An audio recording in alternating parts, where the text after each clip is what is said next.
people feel, and they're like, I would have happily paid more. I've seen that argument made for Baldur's Gate 3 to where people are like, I really enjoyed that game and what they've done. I bought multiple copies as a way of saying thank you. So we do know that gamers are willing to spend the money but the product and the value proposition has to be there.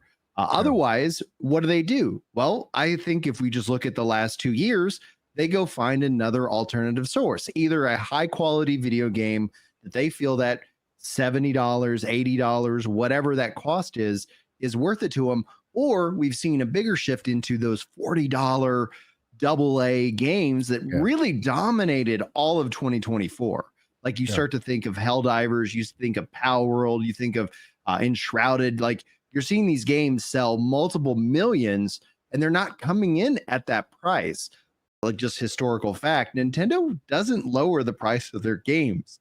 So them coming in at $80 and $90 physical, you might see that if they accompany like the Mario 2 movie when it comes out after it puts out over $1 billion, you might see them discount, their Mario games by $5 again, but like they don't typically put them on sale outside of, like it's a very tightly controlled, product and value. But I do sympathize with a lot of the gamers because when it's all said and done, like if the value proposition isn't there, it's your money. You don't owe Nintendo a dime. You don't owe PlayStation or Xbox a dime. Feel free to just kind of go with it. But to your point, Mark, and I agree with it 100%.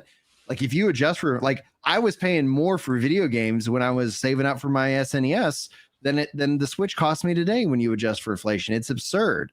Yeah. The biggest problem here is our income hasn't risen with inflation.